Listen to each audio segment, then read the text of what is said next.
I wanted to let you know about 5 things I've learned this past year. First thing I learned is sometimes it's okay to be lazy. Um, what? My mother didn't. But so I kind of like been putting off getting a mammogram. And I mean, it was the pandemic. And then everybody was signing up after the pandemic. And I didn't bother. And then, okay, I kind of just didn't do it. Then I got a letter from my doctor that said, you know, to be your doctor, you really have to follow through with tests, or we really can't treat you. And then my friend called and said she needed an ultrasound, and she has this little emotional support dog. And she wanted to know if I would wait somewhere on the health campus while she gets an ultrasound. Now, it was early in the week, and her ultrasound was on Saturday, June 29th. The only reason I remember it's because it's my husband's birthday. And I thought, on my luck, check the weather. And it was supposed to be 98 that day. And I live at the bottom of a really steep hill to get up to the bus stop. And I'm lazy. I did not want to walk up that hill in 95-degree heat. So I got creative. I remember seeing a sign that said, you can schedule your mammogram anytime. So I went on the site and I scheduled a mammogram so I could get my insurance to pay for me to get a Lyft or an Uber to the health campus. I'd go get my booby squished, and then I would watch the dog. And while my friend gets on a bus to go back home, I'm going to get that air-conditioned car and go back.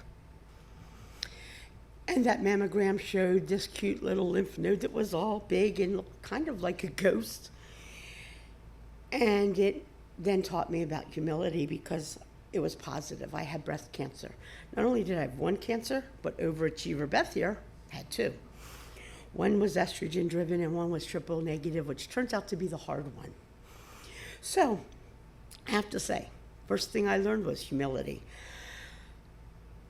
The notice had come in through LGH saying that I had a message on my portal. I checked it, so I found out I had breast cancer. I beat the nurse. She didn't call me first. I called my mother right away and I said, Mom, I've got breast cancer.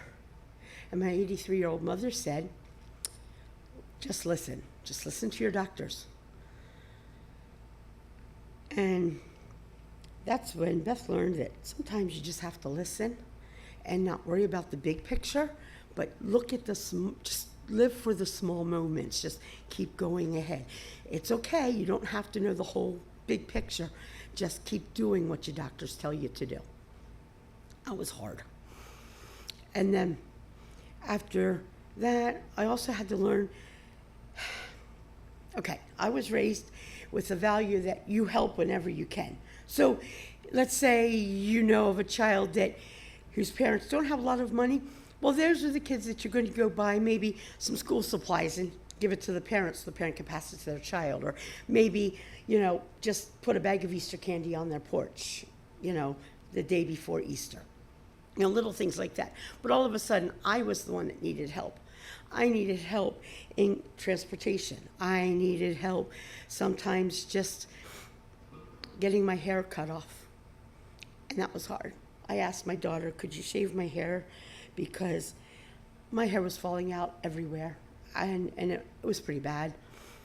And as she was shaving my hair, she was crying because she was remembering as a little girl, she used to pull my curls out and they'd zing back and she'd go, how did you make your hair do that? And I had to tell her, I don't make my hair do that, it just does it. But we got over that. And the third thing that I learned was you have to have patience. I'm telling you, like you probably already know, in the medical world, it seems to be a lot of hurry up and wait. Like they call you and say, you've got breast cancer and we need to get you a breast MRI. Great, right? Except they're like booked up for the next 10 days, and you sit there and you worry. And let me tell you guys, if you've never had a breast MRI, it is something really fun. You lay on a table, face down, 3 holes, 1 for your head and 1 for guess what? Each boobie. And they have to hang through there. And then you go into the machine. Anyway, there's also with patients, I lost my hair in October, and this is all the more hair I've got so far, but it's growing. Look, I can put it up in my fingers, and there's just a little bit hair that is over top of my fingers. And I've been really patient for that hair to grow back. The fourth thing is faith. You really have to have faith. Faith that your doctors know what they're doing. Faith that you're going to get through this. Faith that every single bad feeling you have, the nausea, the vomiting, the diarrhea, the fear, all of that is to work for good. Because those who have faith, everything works for good. And it will work for good. I know because I had a lot of those symptoms, and I just kept believing I'm going to get through this, and I know I'm going to get through it because my daughter told me she was pregnant and she's going to have a baby, my very first grandbaby, and it'll be born in January.